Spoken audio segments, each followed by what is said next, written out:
اس کے بعد کی جو آیات ہیں ان میں پہلے پارے کے اختتام تک یہودیوں اور نصرانیوں کی طرف سے مسلمانوں کو جو یہ دعوت دی جاتی تھی کہ تم بھی ہمارے مذہب کو اختیار کر لو، اس کے جواب میں یہ آیات نازل ہوئی ہیں۔ چنانچہ ارشاد ہے، اعوذ باللہ من الشیطان الرجیم، بسم اللہ الرحمن الرحیم، وقالوا كونوا هودا او نصارى تهتدوا قل بل ملة ابراہیم حنیفا وما كان من المشرکین قولوا آمنا بالله وما انزل إلينا وما انزل إلى إبراهيم وإسماعيل وإسحاق ويعقوب والأسباط ما انزل إلى إبراهيم وإسماعيل وإسحاق ويعقوب والأسباط وما أوتي موسى وعيسى وما أوتي النبيون من ربهم لا نفرق بين أحد منهم ونحن له مسلمون فإن آمنوا بمثل ما آمنتم به فقد اهتدوا وإن تولوا فإنما هم في شقاق فسيكفيكهم الله وهو السميع العليم صبغة الله ومن أحسن من الله صبغة ونحن له عابدون قل أتحاجوننا في الله وهو ربنا وربكم ولنا أعمالنا ولكم أعمالكم ونحن له مخلصون أم تقولون إن إبراهيم وإسماعيل وإسحاق ويعقوب والأسباط كانوا هودا أو نصارى قل أأنتم أعلم أم الله ومن أظلم ممن كتم شهادة عنده من الله وما الله بغافل عما تعملون تلك أمة قد خلت لها ما كسبت ولكم ما كسبتم ولا تسألون عما كانوا يعملون۔ ان آیات کا ترجمہ یہ ہے کہ یہ یہودی اور عیسائی مسلمانوں سے کہتے ہیں کہ تم یہودی یا عیسائی ہو جاؤ، راہ راست پر آ جاؤ گے۔ کہہ دو کہ نہیں، بلکہ ہم تو ابراہیم کے دین کی پیروی کریں گے جو ٹھیک ٹھیک سیدھی راہ پر تھے، اور وہ ان لوگوں میں سے نہ تھے جو اللہ کے ساتھ کسی کو شریک ٹھہراتے ہیں۔ مسلمانوں، کہہ دو کہ ہم اللہ پر ایمان لائے ہیں اور اس کلام پر بھی جو ہم پر اتارا گیا، اور اس پر بھی جو ابراہیم، اسماعیل، اسحاق، یعقوب علیہم السلام اور ان کی اولاد پر اتارا گیا، اور اس پر بھی جو موسیٰ اور عیسیٰ علیہم السلام کو دیا گیا، اور اس پر بھی جو دوسرے پیغمبروں کو ان کے پروردگار کی طرف سے عطا ہوا۔ ہم ان پیغمبروں کے درمیان کوئی تفریق نہیں کرتے، اور ہم اسی ایک خدا کے تابع فرمان ہیں۔ اس کے بعد اگر یہ لوگ بھی اسی طرح ایمان لے آئیں جیسے تم ایمان لائے ہو تو یہ راہ راست پر آ جائیں گے، اور اگر یہ منہ موڑ لیں تو در حقیقت وہ دشمنی میں پڑ گئے ہیں۔ اب اللہ تمہاری حمایت میں عن قریب ان سے نمٹ لے گا،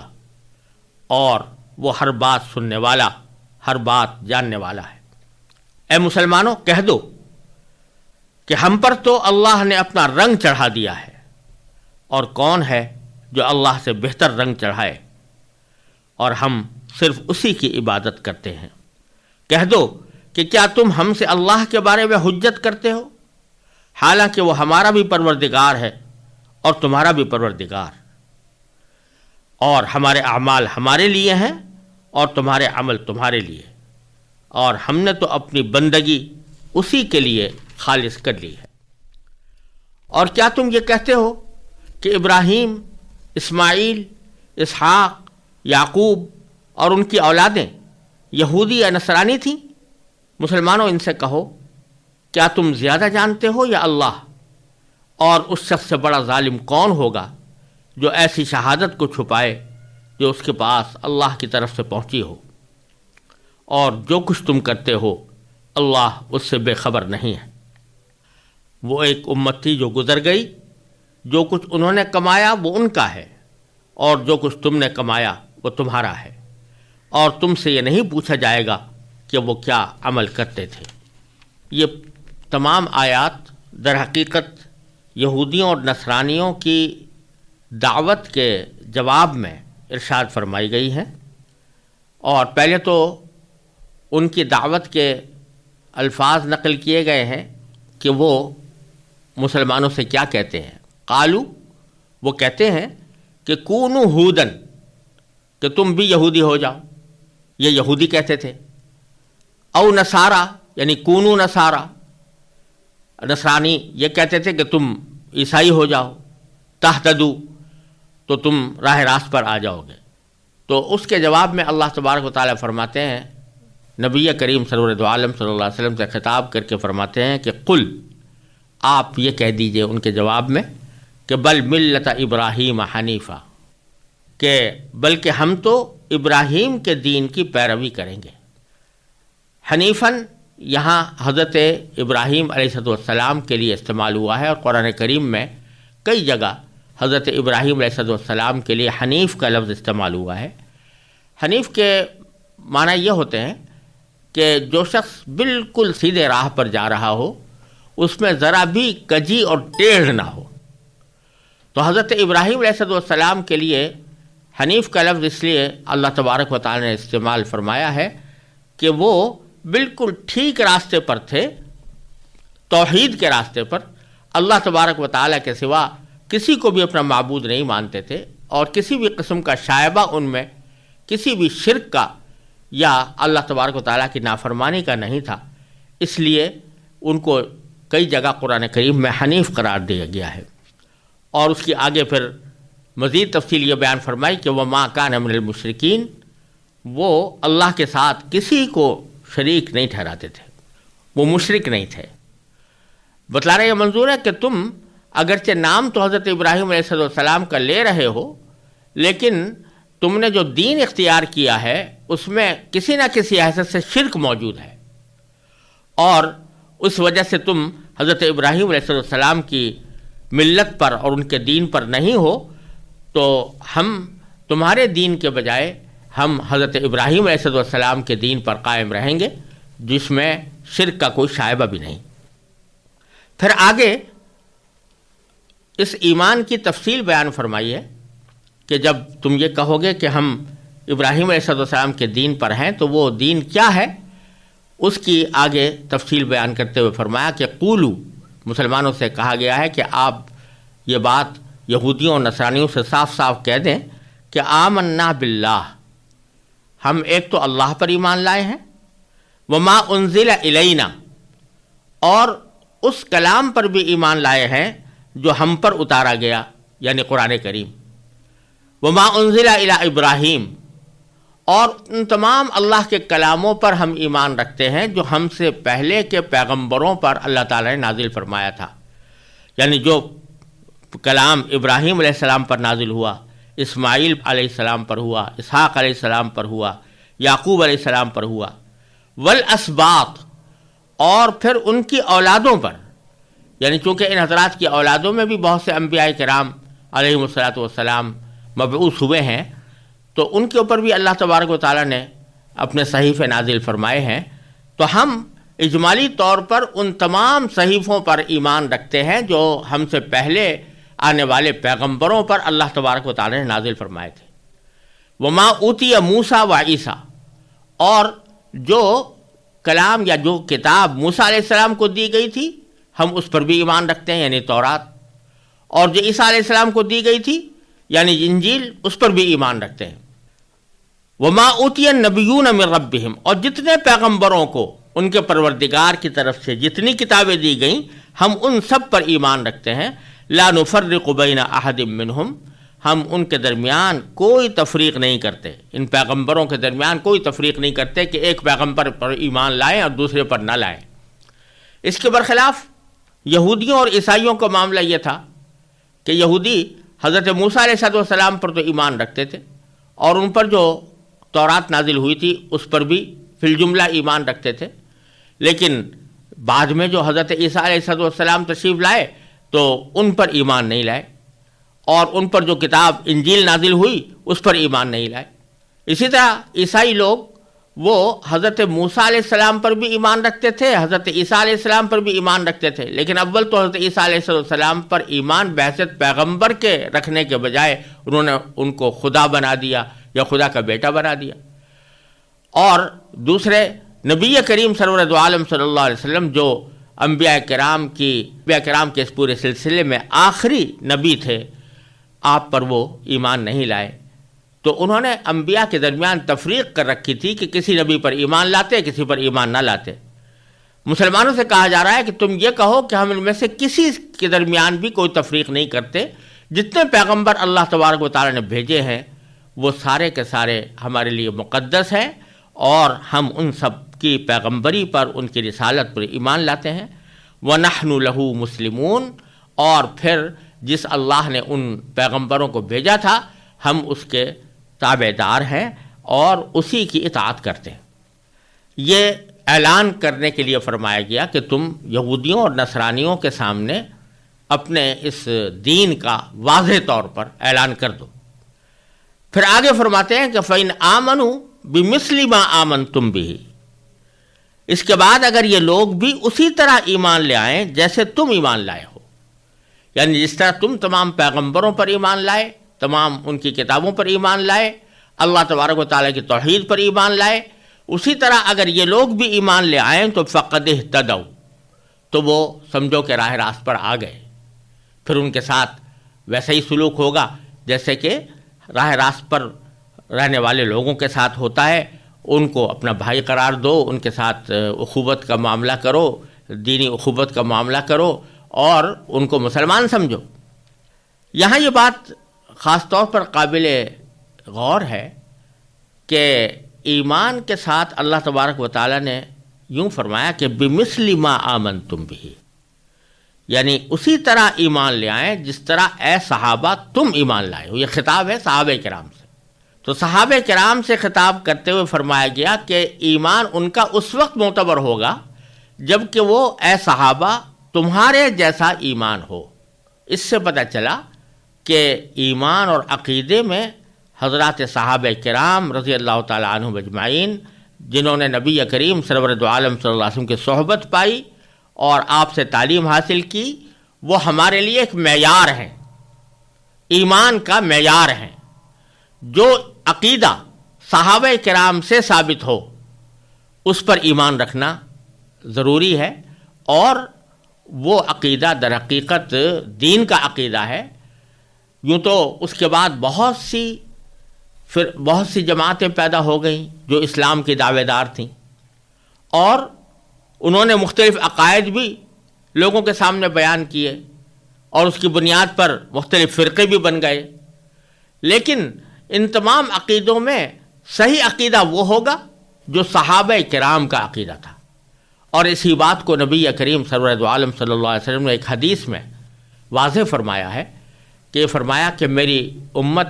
کسی وقت 70 سے زیادہ فرقوں میں بٹ جائے گی، تو ان میں سے جو ٹھیک راستے پر کون ہوگا اس کی تفسیر کرتے ہوئے آپ نے فرمایا ما انا علیہ و اصحابی، یعنی وہ راستہ جس پر میں ہوں اور میرے صحابہ ہیں، وہ راستہ ہے جو ٹھیک دین کا راستہ ہے، اور جو اس ما انا علیہ و اصحابی یعنی میرے یا میرے صحابہ کے راستوں سے ہٹا ہوا کوئی راستہ ہوگا وہ کسی نہ کسی حیثیت میں غلط راستہ ہوگا یا گمراہی کا راستہ ہوگا۔ اس سے یہ بات معلوم ہوئی کہ جس طرح نبی کریم سرور دو عالم صلی اللہ علیہ وسلم کی تعلیمات ہمارے لیے واجب الاتباع ہیں، اسی طرح حضرات صحابہ کرام رضی اللہ تعالی عنہم کا جو بھی عقیدہ رہا ہو وہ ہمارے لیے واجب التعمیل ہے، ہمیں بھی وہی عقیدہ رکھنا چاہیے۔ اور یہ بات اس آیت کریمہ سے واضح ہو رہی ہے کہ فِإِنْ آمَنُوا بِمِثْلِ مَا آمَنْتُمْ بِهِ، یہ یہودی اور نصرانی جب اس طرح ایمان لے آئیں جیسے اے صحابہ تم ایمان لائے ہو تو پھر ہدایت یہ پا جائیں گے۔ تو معلوم ہوا کہ اگر ایمان تو لائے مگر صحابہ کی طرح کا ایمان نہ لائے، اس ایمان میں یا عقیدے میں صحابہ سے کوئی مختلف عقیدہ اختیار کیا گیا تو وہ سائے راست والا عقیدہ نہیں ہوگا، پھر اس شخص کو ہدایت پر نہیں سمجھا جائے گا۔ پھر آگے فرمایا کہ وَإِن تَوَلَّوْا، اور اگر پھر بھی یہ منہ موڑے رہے اور ساری دلیلیں واضح ہو جانے کے بعد بھی وہ لوگ ایمان نہ لائیں تو فَإِنَّمَا هُمْ فِي شِقَاقٍ، تو در حقیقت وہ دشمنی میں پڑ گئے ہیں۔ یعنی پھر ایمان نہ لانے کی وجہ یہ نہیں ہے کہ دلائل ایمان کے کمزور تھے یا ان پر حق واضح نہیں ہوا تھا، بلکہ در حقیقت وہ دشمنی میں پڑ گئے ہیں، اور دشمنی وہی ہے جس کا بار بار ذکر کیا جا چکا ہے کہ ان کو یہ حسد ہے کہ نبی آخر الزماں صلی اللہ علیہ وسلم وہ بنی اسماعیل میں کیوں مبعوث ہوئے، اسماعیل علیہ السلام کی اولاد میں کیوں ہوئے، اور پہلے پیغمبروں کی طرح وہ بنی اسرائیل میں کیوں مبعوث نہیں ہوئے۔ اس دشمنی کی وجہ سے یہ لوگ ایمان لانے سے انکار کر رہے ہیں۔ فَسَيَكْفِيكَهُمُ اللَّهُ، اب آگے اللہ تبارک و تعالیٰ نے مسلمانوں کو تسلی دی ہے کہ اللہ تمہاری حمایت میں عنقریب ان سے نمٹ لے گا، اللہ کافی ہو جائے گا تمہارے مقابلے میں، ان کی خبر لینے کے لیے کافی ہو جائے گا۔ تو اللہ تمہاری حمایت میں عنقریب ان سے نمٹ لے گا، یعنی وہ جو تمہارے ساتھ دشمنی کر رہے ہیں اور اس دشمنی کے نتیجے میں تمہیں طرح طرح سے تکلیفیں پہنچانے کے درپے ہیں، تو یہ انجام کار تمہیں نقصان نہیں پہنچا سکیں گے، اور اللہ تبارک و تعالیٰ ان کے شر سے تمہیں محفوظ رکھے گا، کیونکہ ان کے دشمنی سے اللہ تبارک و تعالیٰ خود نمٹ لے گا۔ وَهُوَ السَّمِيعُ الْعَلِيمُ، اور وہ اللہ تعالیٰ ہر بات سننے والا، ہر بات جاننے والا ہے۔ پھر آگے فرمایا کہ صبغۃ اللہ، صبغۃ اللہ، یعنی مسلمانوں یہ کہہ دو کہ ہم پر تو اللہ نے اپنا رنگ چڑھا دیا ہے۔ وَمَنْ أَحْسَنُ مِنَ اللَّهِ صِبْغَةً، اور کون ہے جو اللہ سے بہتر رنگ چڑھائے۔ یہ جملہ در حقیقت عیسائیوں کے ایک خاص طریقے کے پس منظر میں ارشاد فرمایا گیا ہے۔ عیسائیوں کی ایک رسم ہے جس کو اردو میں بپتسمہ اور انگریزی میں بیپٹزم کہا جاتا ہے، اور عربی میں استباق کہتے ہیں۔ لفظی معنی استباق کے رنگ چڑھا دینے کے ہوتے ہیں، اور وہ رسم یہ ہے کہ عیسائیوں میں یہ طریقہ معروف ہے کہ جب کسی شخص کو عیسائی بنانا ہو تو وہ اسے غسل دیتے ہیں، اور پہلے زمانے میں کبھی وہ غسل رنگے ہوئے پانی سے بھی دیا جاتا تھا، اسی واسطے اس کو استباق کہتے تھے، یعنی رنگ چڑھانا۔ ان کے خیال میں اس طرح اس پر عیسائی مذہب کا رنگ چڑھ جاتا ہے۔ یہ بپتسمہ پیدا ہونے والے بچوں کو بھی دیا جاتا ہے، جو ہی کوئی بچہ پیدا ہوا تو اس کو بپتسمہ دیتے ہیں، کیونکہ ان کے عقیدے کے مطابق ہر بچہ ماں کے پیٹ سے گناہ گار پیدا ہوتا ہے، اور جب تک وہ بپتسمہ نہ لے، یعنی یہ رنگ اس کے اوپر نہ چڑھایا جائے، تو وہ گناہ گار ہی رہتا ہے اور یسوع مسیح کے کفارے کا حقدار نہیں ہوتا۔ تو اس وجہ سے وہ ہر پیدا ہونے والے بچے کو بھی بپتسمہ دیتے ہیں اور اس پر رنگ چڑھاتے ہیں۔ تو اللہ تبارک و تعالیٰ فرما رہے ہیں یہ تم اپنے طرف سے جو رنگ چڑھا رہے ہو، اس رنگ کے چڑھانے سے کچھ نہیں ہوتا، اصل رنگ تو اللہ کا ہے۔ تو مسلمانوں تم یہ کہہ دو کہ نصرانی جو تمہیں دعوت دے رہے ہیں کہ آؤ تم عیسائی بن جاؤ، اور عیسائی بننے کے لیے بپتسمہ کی رسم کو پورا کرو اور عیسائی رنگ اپنے اوپر چڑھاؤ، تو تم ان سے جواب میں کہہ دو کہ ہمیں تمہارے رنگ کی ضرورت نہیں، ہم پر تو اللہ نے اپنا رنگ چڑھا دیا ہے۔ وَمَنْ أَحْسَنُ مِنَ اللَّهِ صِبْغَةً، اور کون ہے جو اللہ سے بہتر رنگ چڑھائے۔ وَنَحْنُ لَهُ عَابِدُونَ، اور ہم تو اسی کی عبادت کرتے ہیں اور اسی کی عبادت کرتے رہیں گے، ہمیں کسی اور دین کی طرف جانے کی ضرورت نہیں۔ پھر آگے فرمایا کہ قل، نبی کریم سرور دو عالم صلی اللہ علیہ وسلم سے خطاب ہے کہ آپ ان سے یہ بات بھی کہو کہ اتحاجوننا فی اللہ، کیا تم ہم سے اللہ کے بارے میں حجت کرتے ہو؟ وَهُوَ رَبُّنَا وَرَبُّكُمْ، حالانکہ وہ ہمارا بھی پروردگار ہے اور تمہارا بھی پروردگار۔ تو لہٰذا تم اگر اللہ تبارک و تعالیٰ کی طرف دعوت دیتے ہو تو پھر اللہ تعالیٰ کی دعوت کا تو لازمی نتیجہ یہ ہونا چاہیے کہ صرف اسی کی عبادت کی جائے اور اللہ تعالیٰ کے کلام کو برحق مانا جائے۔ تم لوگ اللہ کی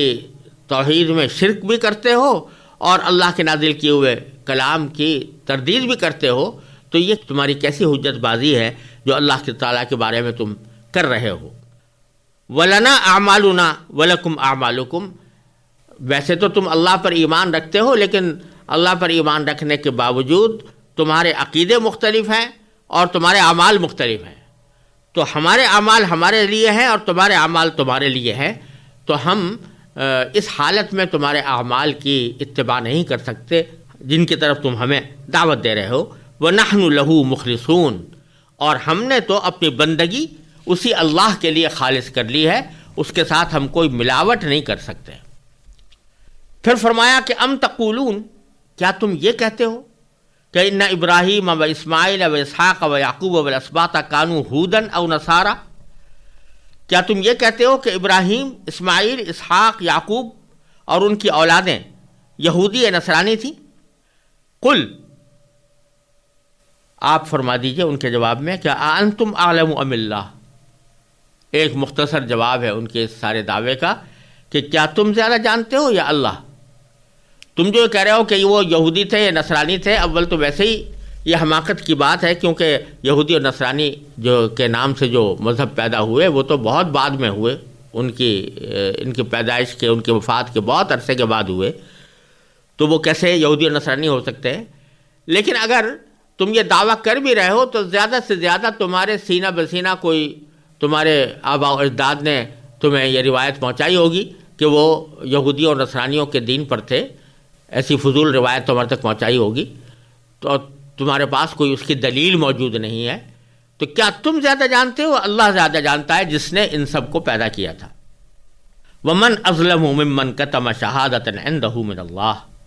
اور اس شخص سے بڑا ظالم کون ہوگا جو ایسی شہادت کو چھپائے جو اس کے پاس اللہ کی طرف سے پہنچی ہو۔ یعنی یہ حقیقت دراصل ان یہودیوں اور نصرانیوں کو بھی معلوم ہے کہ یہ تمام انبیاء کرام توحید خالص کا درس دیتے رہے اور ان بے بنیاد عقیدوں سے انبیاء کرام کا کوئی تعلق نہیں ہے۔ خود ان کی کتابوں میں یہ حقیقت واضح طور پر لکھی ہوئی موجود ہے، اور ان میں نبی آخر الزماں صلی اللہ علیہ وسلم کی بشارتیں بھی موجود ہیں جو ان کے پاس اللہ تعالیٰ کی طرف سے آئی ہوئی شہادت کا درجہ رکھتی ہیں، مگر یہ ظالم ان کو چھپائے بیٹھے۔ تو اس شخص سے بڑا ظالم کون ہوگا جو ایسی شہادت کو چھپائے جو اس کے پاس اللہ کی طرف سے پہنچی ہو۔ وَمَا اللَّهُ بِغَافِلٍ عَمَّا تَعْمَلُونَ، اور جو کچھ تم کرتے ہو اللہ اس سے بے خبر نہیں ہے۔ پھر آخر میں اللہ تبارک و تعالیٰ نے وہی جملہ پھر دوبارہ دہرایا ہے جو پہلے ارشاد فرمایا تھا کہ تِلْكَ أُمَّةٌ قَدْ خَلَتْ۔ اس بحث میں اگر نہ بھی پڑھو کہ وہ حضرات کیا تھے اور انہوں نے کس طرح تعلیم دی، لیکن اب تو معاملہ تمہارا اپنا ہے کہ تم اپنی فکر کرو کہ تمہارا عقیدہ درست ہو اور تمہارا عمل درست ہو۔ لہذا فرمایا تِلْكَ أُمَّةٌ قَدْ خَلَتْ، یہ ایک امت تھی جو گزر گئی، لہا ما کسبت، جو کچھ انہوں نے کمایا وہ ان کا ہے، وَلَكُمْ مَا كَسَبْتُمْ، اور جو کچھ تم نے کمایا وہ تمہارا ہے، وَلَا تُسْأَلُونَ عَمَّا كَانُوا يَعْمَلُونَ، اور تم سے یہ نہیں پوچھا جائے گا کہ وہ کیا عمل کرتے تھے۔